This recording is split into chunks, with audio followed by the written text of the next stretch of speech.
Hello and welcome to Utterly Geek, your weekly video game news podcast. I am Darren Bell. I am joined this week, as most weeks, by Chris Walczyk and Stephen Petrella. It's really an uneventful week, so why don't we get into it?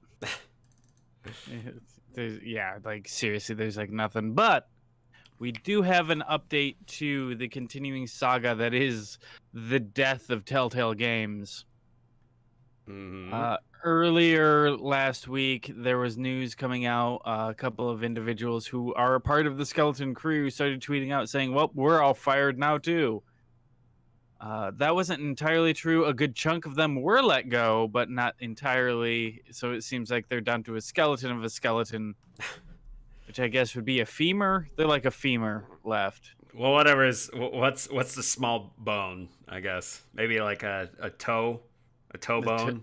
Their toe bone. Their toe bone. Maybe like the pinky toe. Like that's about it. That's what's left of that bone crew. Toe bone will now forever be my wrestling name. I'm Toe Bone is ready. Toe Bone is ready. Yeah. I'm gonna fucking stub you all day. Oh shit. Mm-hmm. That's his pro move is the stub. Yeah. You cause him to limp for like hours. Yeah. And it's just a pain that's just unsettling, and it always just it lasts way longer than it fucking should. If you do it just right, it'll embed the toenail further into the toe. Yeah. Yeah, let's make it real gross. Yes. So, toe bones now at Telltale Games. It's a skeleton of a skeleton. But then, toward the end of the week, they went ahead and announced that they've struck a deal with Skybound Games, where Skybound will come in and take over the development of the final season of The Walking Dead, so that players will be able to actually finish the story, at least. Mm-hmm. And they have hired on, is it the entirety or a large chunk of... I don't know. It just said, from the thing that I read, it just said people who worked on the original Walking Dead series. That's good. So good. Yeah, it didn't say how many, but hopefully they hired a decent chunk of them back. The original being the people that worked on episode 1, because that would be... I think it's episode season one. Season one. Yeah. Because that's the best one. I think that's what it was getting at, the original season 1. Okay. And hopefully this isn't just a contractual thing. We're like, oh, you'll come in and you'll finish us off, and then we'll part ways again. I hope these people have found good jobs. Mm-hmm. Well, the thing is that Telltale is in the Bay Area. There's a lot of companies here in the Bay Area. Ubisoft, Zynga. I feel dirty saying that. Santa Monica. Yeah. Yeah, I mean, and a lot of those companies reached out immediately and said, hey, we'll help you if you need to. So good on them. Good on Skybound. This looks good for Skybound. Yeah. I mean, what else have they made? I looked it up, although I'm gonna fucking forget right now. So what the hell they did. Useful. Yeah, I know. They did publish something Hollow Knight. I think they published Hollow Knight. Yeah, I know I have seen that logo all across the place. Oh, Slime Rancher. Okay. Slime Rancher. Oh, and The Long Dark. Yep. There you go. They did a VR game called Giant Cop, which is really stupid. Hey, maybe the Telltale guys can help with The Long Dark and their story, because apparently it's not great from what I've heard. But also, I've also heard that the creative director behind it is also an arrogant prick, so there's also that. There's that too. But at least they've gained some goodwill, Skybound, hopefully. Yeah. But yeah, I don't know if there's much else to be said. That sounds like the shutting of the doors and the more or less end of Telltale then. Yeah. Unless all of a sudden it turns out that Skybound actually bought the rights to all of their shit. But I doubt it. I think all those contracts are just up and done. at this point. Yeah, I'm curious as to like who's left at Telltale, really. Like maybe it's just all the executives just blowing and fucking each other, like and doing coke, like just spending all the money as much as they can before they fucking shut down. I doubt that. I bet they're all just drinking in depression. Because the way this all sounds like it shook down, it sounds like at the last minute some big business deal that they had might have fallen through. Mm. It sounds like it just came as a shock to everyone involved. Yeah. Well, there was something that Telltale was working with, weren't they? Like with something. I don't know if it was like a show or movie or something that they were working on. Yeah, it was Netflix. They were working on the Stranger Things game. That's right. And it sounds like they were relying on funding from some other big project that just didn't go through. Mm. Yeah. So it just sounds like everything just fell to shit. Mismanagement. Yeah. I think there's still got to be more to the story because it can't be. I don't know. It just seems a little fishy to me that one big deal falls through. Like people, like these CEOs are smart. They've worked at a lot of other companies. They know what's going on. So I imagine a deal fell through, but there's got to be more to the story than that. Yeah, I mean, if your entire business operation is reliant on the next big thing coming through, you're doing something fucking wrong. Yeah. I think one of the fishiest things to me about this whole thing is that they recently got a new CEO. Mm. So that in and of itself is just a fishy thing to me because that, I don't know. And it also depends on what that past CEO has done. Because sometimes companies understand that they're going under and they want to get somebody who knows how to give them the best bang for their buck in the last like year or two that they survive and get everybody dispersal of the money in the best way that they can. So there's strategy behind a lot of that. And I don't know, it just sounds fishy to me. Because that was just this year that they announced the CEO switch over. That was like in the spring. Mm-hmm. Yeah. So not even 8 months later, just have them shuttered. Yeah, I don't think this is the last that we'll hear from the business side of things. I want to read the tell-all. I want to know what the fuck happened. Mm-hmm. Yeah. That'd be very interesting to see. Let's see here. Next bit of news. PUBG players are upset at a recent patch. Stop me if I sound like a broken record. Yeah. Yeah, well, essentially, this is a big patch to deal with matchmaking, which is a new feature, right? And region locking changes. Now, as someone who hasn't played PUBG in quite some time, what's new about the matchmaking, Wally? So the way it works is that it's supposedly supposed to automatically, based on your connection, like it basically reads from your client where you are located, and it should supposedly automatically throw you into a server, whatever is closest, so that way people aren't manually putting themselves in other servers, because that was what it was previously. Was people were like fucking people in Asian servers were jumping over to US servers, or you were just EU choosing servers. your region. Yeah, whereas so now they've taken that out and it's automatically okay. Yeah, so that's what they did. However, because PUBG got a PUBG, y'all, it fucking randomly throws people into random servers that shouldn't be in the servers. Like, so okay. Like, so for if example, your ping would be better connected to like Asia Pacific as instead of North America. Yeah, it just whatever your ping would be better, that's where it automatically throws you into. However, it's fucking broken because I was thrown into servers where I had 150 ping on a lot of games because I played this past weekend with that patch that came out, and it was like one in every 3 or 4 games I would actually get the 60 ping, which is like, at least fucking mid-coast US servers. But like there were times where I was put in the games where it was like I was at 150. I was like, so this is clearly not American servers, so I don't know where the fuck I am.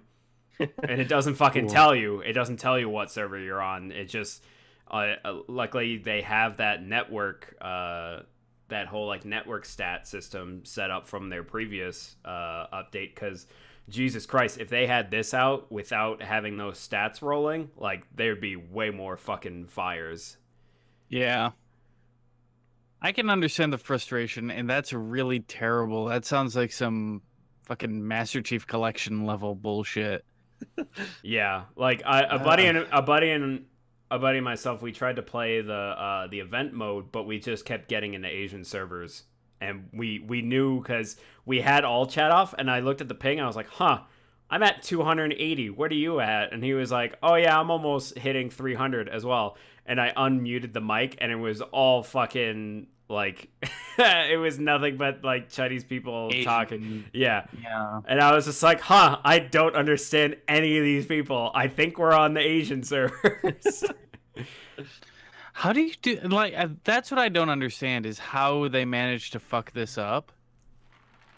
I mean that's almost a rhetorical question at this point. Yeah, it really is. I'm not looking for an answer. Yeah.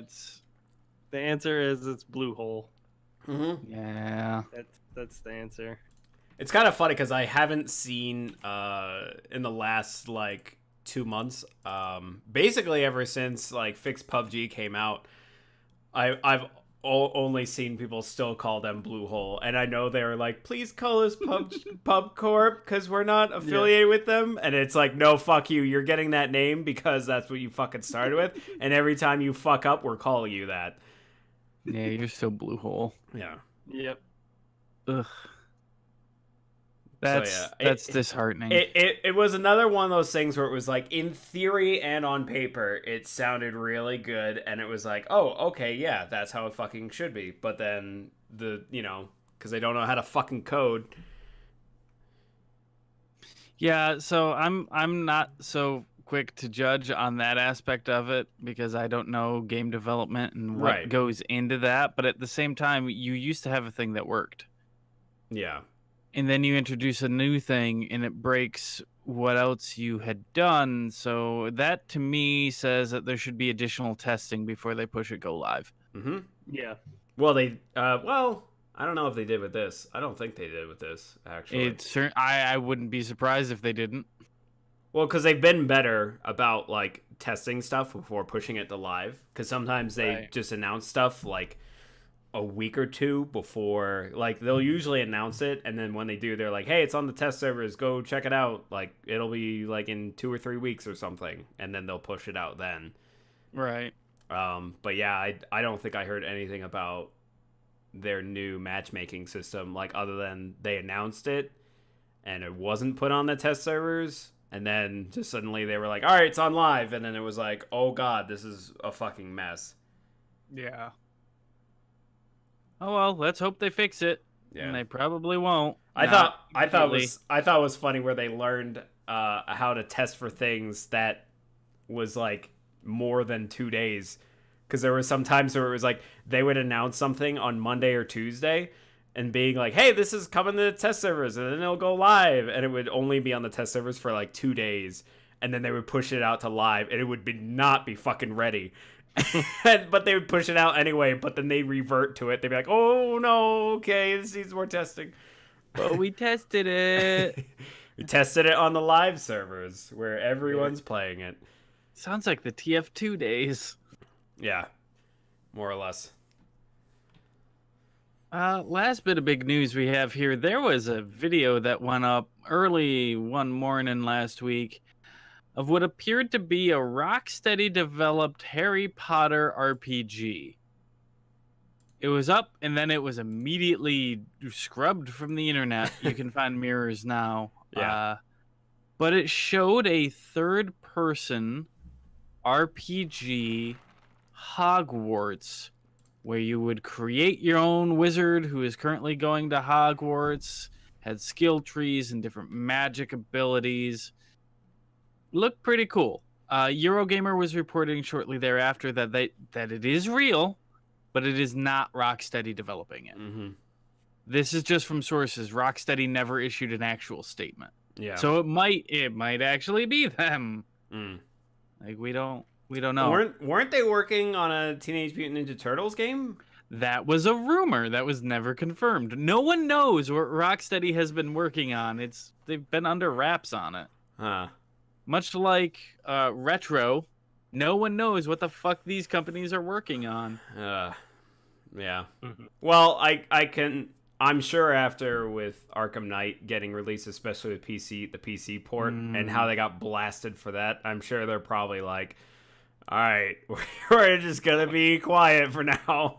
We're going to be quiet and we're going to focus and make this next one work right. Yeah. Hopefully. But as someone who has not read all of the Harry Potter books nor seen all of the Harry Potter movies, the fucking footage looked dope.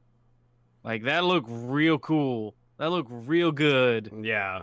Yeah. And that was something like, after finishing reading the books, and I'm still going through the movies, I was like, man, there should just be, like, I was kind of more excited for the, what is it? It's the one that's made by the guy that did Stardew, where he's doing a, oh, shit.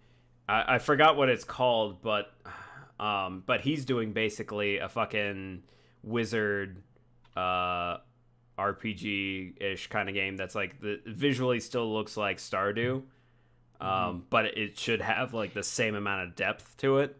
Spellbound. That's it. Yeah. It is literally the Hogwarts simulator. Yeah, and like that was the game that I was like, as I was finishing up Harry Potter, I was like, holy shit, that's the fucking game like I am ready for. Like, give me a game like that.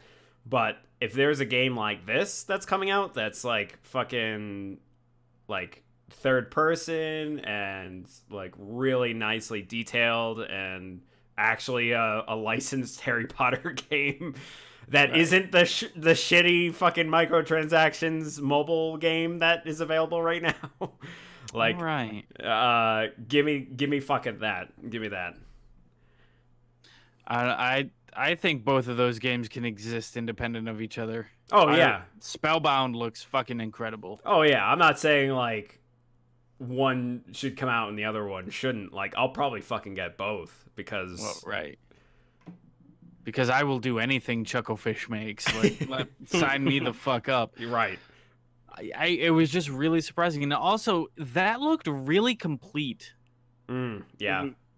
It looked real close to, like, being out. And for this to be completely under wraps until now? Or at least just maybe to show a trailer. To, like, really show an in-depth trailer to be like, hey, this is where it is and it's coming out early next year or some shit. That was kind of my thought. As soon as I saw that, I'm like, this looks really complete, really done. We're not sure who's going to make it. This feels like a Game Awards announcement to turn around and be like, out in February. Right. Yeah. Which, fuck, yeah, sure. Like, we don't know what's coming out early next year. And January, February has become a new big release window for a lot of games. And that's wide open right now for next year. Fucking hell, even January with Resident Evil 2 remake coming out. Yeah, that's about it. But, I mean, it's kind of weird because I feel like Capcom has kind of figured that out in a sense, where it's like, it's the beginning of the year, like, people are playing their games all throughout that month of January, like, what they got for Christmas. But it's like, maybe they could be getting tired of it, or maybe they finish it. So that's like, bam, here's a new fucking game, end of January. Yeah. Like, Resident Evil, baby. Well, Resident Evil 7 came out, what, February? Early. It was like, it was like January, like, 10th. It was like early January. Yeah, I just remember playing that. It was like super early. As I was snowed in. January 24th, end of January. Okay, so was it 2017. I thought it was earlier, but yeah. Still. It is still a fucking great game right at that same release window. Yeah. So that's my take. That's my hot prediction. Yeah. They're gonna announce it then. Yeah, I can see that happening. I'm really excited. There's just so much of that world that you can do with the RPG style. Like, there's just so many things that you can fucking do, and I'm really excited to see like where they take the story, what time period they choose, or have chosen to like actually explore, if it's before Harry Potter or after Harry Potter, or like I'm just really interested to see the choices that they make. The rumor right now is that it's set during James Potter's time at Hogwarts. Oh, Yeah, that would be a good time. Yeah. What I was thinking was it might be like while like Voldemort's coming to power and basically like yeah, gaining Death Eaters and shit like that. Like that was my idea of what's happening, and like maybe people on the outside trying to stop that type of thing. That would be pretty cool to see something like that. Well, also, Harry Potter, surprisingly, has not really had a lot of good games. They've had a lot of games, but nothing that's really been a blockbuster standout. Yeah, well, that's something that makes me kind of Harry Potter fan excited, you know? Yeah, I suppose. I mean, because there were some of those like straight up licensed Harry Potter games that did come out like fucking, I don't know what, like PS1 Hagrid. Yeah. well, yeah. Look at that shit. Well, yeah. Now we have our cover art. But I mean, god damn it. I mean, but some of those games in those eras, from what I've heard, was really good. Like as a like third person Harry Potter game. I remember watching Steve play a whole lot of the Quidditch World Cup game. Oh, okay. Oh my god, I played the shit out of that game. Yeah. Loved that game. Yeah. It was a lot of fun. It's not a good game, but it was a lot of fun. Was it like like PUBG? Was it like was it like a standalone game? Like what was it called? Yeah, it was the Quidditch World Cup. That's all it was called. Oh shit. Yeah. Interesting. I've never heard of that. Yeah. Wow. It was you should look it up. It wasn't like terrible, but it wasn't great. It was just it was a lot of fun. Again, okay. No, PS2. Holy shit. Yep. Huh. Yeah, I mean, and then you have the Lego Harry Potters, which right. I mean, it's a Lego game, so Legos games, and they were fun. Yep. I really hope this one comes out and it's just as impressive as it appears it might be. Yeah. That's my only concern. And that'll pretty much do it for the news. Yeah, it's fine. Moving on to emails. You can email us at utterlygeek@gmail.com. That's utterlyg33k@gmail.com. If you send them there, we'll answer them here at this point in the show. You can also reach us on Instagram at utterlygeek. That's utterlyg33k on Instagram. We've got posts. You can comment. You can like, subscribe. Speaking of like, commenting, subscribing, and following, we're also on YouTube at Utterly Geek. I constantly forget to bring that one up. That's okay. It's utterlyg33k. You can comment there. We don't really interact with comments on the videos themselves, but if we have a good question, we'll bring them up in the show. Mm-hmm. And we did, I know for a fact, receive a good question last week. Yes. Well, it was 2 weeks ago. Maybe we didn't address it last time. What? I don't know. Whatever. Sure, whatever. Anyway, no, we got one. We have one. From Johnny Wellman, who commented on one of our gaming news. He said, "You mean they're making you pay more money to play the DLC a month after Spider-Man was released? That is a ripoff. They could put that stuff in the game when it came out. This is why Sony is anti-consumer. They rip fans off. This is outrageous." All right. Also said Sony is anti-consumer, to add there as a separate comment. I guess he ran out of space. So, which I don't believe, because you can add a lot in the fucking comments of YouTube. Yes. I am going to respectfully disagree that they are anti-consumer with this move. Also, B, a month after release dropping DLC. It's not bad, because there's much worse. Oh yeah. You want to talk about anti-consumer and bad DLC? Let's talk about Mass Effect 3 From Ashes.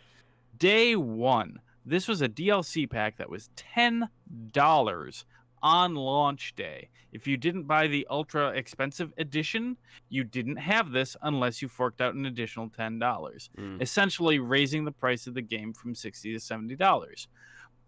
Some people said, oh, but it's optional, except when you realize it adds a Prothean character to your squad. In Mass Effect, the Protheans are a fucking highly regarded ancient race that is supposed to be extinct.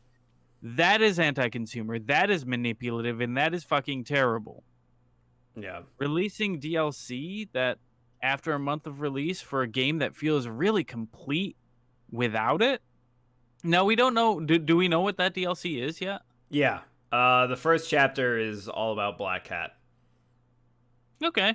Sounds like an extra DLC. Yeah, and I mean, in the game, you're doing a side quest that involves Black Cat, but she's not actually there. It's just like she's got all these little points scattered around New York City that you find, and then you have to like do this stupid little mini game of spotting her little cat all throughout the city. So like, sure, there's that, and it's kind of like building up to it, I guess, like, because it was like you don't really see her, you hear her because she's like talking, because she leaves little messages for you at like every little spot that you find. But yeah, like even after you get to all of them, it's like she still doesn't show up or anything. But this is where this first DLC is supposed to be like, she does finally arrive in New York City, and like she's performing some kind of heist or something, and you know, Spider-Man got a Spider-Man and try to stop her and all those things. All right, that kind of feels a little manipulative because she isn't in the main game, but they hint at her so much. But I guess not egregiously so. I don't know. Yeah, but they don't hint at, like, she's just in the story as like, hey, look what I'm doing kind of thing. It's like they don't. I think I'm okay with this DLC because it's like a Black Cat story, and it's not adding to the actual game story, the core story. Like, yeah, so it's like they're really giving you more of a choice and saying, hey, this is shit. If you really enjoyed the Spider-Man experience and you want more, here it is, but you don't need it because it's just a side story. It's not like Batman Arkham City, in which you could not play as Catwoman unless you forked out an additional $15 and got half of the game, right? Because her story tied directly into everything else. Yeah, that again, super manipulative and terrible. Yeah. And I feel like Spider-Man as a base game, I feel like is a complete game. It's nothing where I felt like it was something cut out. I wasn't like, oh man, I really wish fucking the Black Cat story was in here. It's more just like, okay, cool. It's exactly as Steve said, where it's like, I love exploring this world. I want to know more. Like, I want to be in this world more. So that's why I'm going to be fucking picking it up. Yep. Yeah. And like at the end of the day, if whoever left this comment still feels that it's a ripoff and anti-consumer and so on and so forth, fine. Vote with your wallet. Don't buy it. Like, nothing invalidates your feelings on it. Yeah. But if you sit there and you complain about it, but then you turn around and buy it, then that's a problem. Yeah. I will always think of the screenshot of, what was it? Modern Warfare 2. It was the boycott group, and then fucking like 90% of those people were playing that fucking game. On launch, day one, they all bought it. You fucking idiots. Yep. Like, yeah. Again, it doesn't sound manipulative from our standpoint. No, I would say, I mean, it would be more anti-consumer if it was something that was like, oh, we're definitely making a Spider-Man 2, and this is going to be more story that adds into this Spider-Man 2, and they could have put it in there, whatever, you know, that would feel like shit to me. But if they're, I mean, it's obviously they're going to want to milk this game because it's a big fucking game and people are going to enjoy it, but they gave a complete game, and I want to explore more, so I'll probably get their DLC. Mm-hmm. I know I am. Yeah, I mean, I'm kind of annoyed with it, but I'm just like, I don't think it's anti-consumerism. I think it's just smart business on their part. Yeah. Like in the end, it's like, hey, take an amazingly popular game. Yeah, we made a full game and we're gonna make DLC for you because it's fun. So we're gonna make you fork out, or not make you, but you're gonna want to fork out $15 more because we gave you such a good game. Right. It's not like Prince of Persia 2008 where they actually locked the real ending behind DLC. Oh God. Or Assassin's Creed 2 where there were clear-cut chapters in the timeline that show up as holes in the timeline that came back as DLC. Yeah. It's not like the original Dragon Age in which you would receive people running up to you saying, hey, I've got a quest for you, come save my family, and then the quest log pops up and says this is DLC and you can't get it out of your quest log because it was DLC. Listen, if you want to go down this road, we can devote an entire episode to manipulative and terrible DLC packages. Utterly Geek dissects DLC packs. Not a bad idea. Not a bad idea. We've been doing games. We could just do like actual concepts. Business. Yeah, I'd be down for that. Yeah, that would be. Yeah, that's a good idea. That would be fun. Well, thank you for giving us a new show idea. We're also on Twitter. Did anyone want to add anything else to that? I mean, I don't consider. Hey, man. I mean, fucking Sony makes some mistakes, like how Microsoft makes mistakes and Nintendo makes mistakes. I wouldn't consider them really anti-consumer. They're just fucking, each of them just made some bad decisions and they're backpedaling. Honestly, they either try to backpedal or they just say, fuck it, we're not doing it. Yeah, in this case, Sony, I don't think is making a misstep. They're just releasing expansion content for a wildly popular game. Yeah. Mm-hmm. It's fine. We're also on Twitter at Utterly Geek. That's UTTERLYGEEK. Caught myself on Twitter. Caught yourself on my fuck up. Yeah. You can also watch us live on Twitch. That's twitch.tv/CPTWally. You can watch with us live, ask questions. If it's pertinent to the current conversation, Wally will interject with it. Otherwise, we'll answer them here. Nothing today. Nothing. Cool. That'll kick us over to new releases for your coming week. Pretty good week. This is for the dates of October 9th through October 15th. Here we go. Mark of the Ninja Remastered. Nice. Coming out PS4, Xbox One, Switch, and PC on October 9th. Pinball FX3 Williams Pinball Volume 1 is coming out on PS4, Xbox One, Switch, and PC. The only reason I note this is because this is the first time Pinball FX has had the Williams table license. So I am in particular very curious to see how that works out for them. Nice. That seems to be it for the PS4 releases. Switching over to Xbox One, we're not going to see much more because it is Xbox One. Actually, I don't know why that didn't. No, I'm sorry. Call of Duty Black Ops 4 comes out October 12th, PS4, Xbox One, and PC. So have fun with that one. I side rant. I don't know why, but when Black Ops 4 was announced, people were like, Switch? And I'm like, are you fucking kidding me? Like, really? You think that fucking game is going to be able to handle the fucking capacity of that game? Yeah, well, they came out on the Wii and the Wii U. Well, drastically reducing and in their own ecosystem, but that doesn't mean that they wouldn't do it on Switch. Yeah. Let's see here. Switch. The fuck am I reading? Goosebumps the game. October 9th on the Switch. Hey man, I'm ready for Halloween. Yeah, no, fuck. I am too, man. Child of Light, October 11th on the Switch.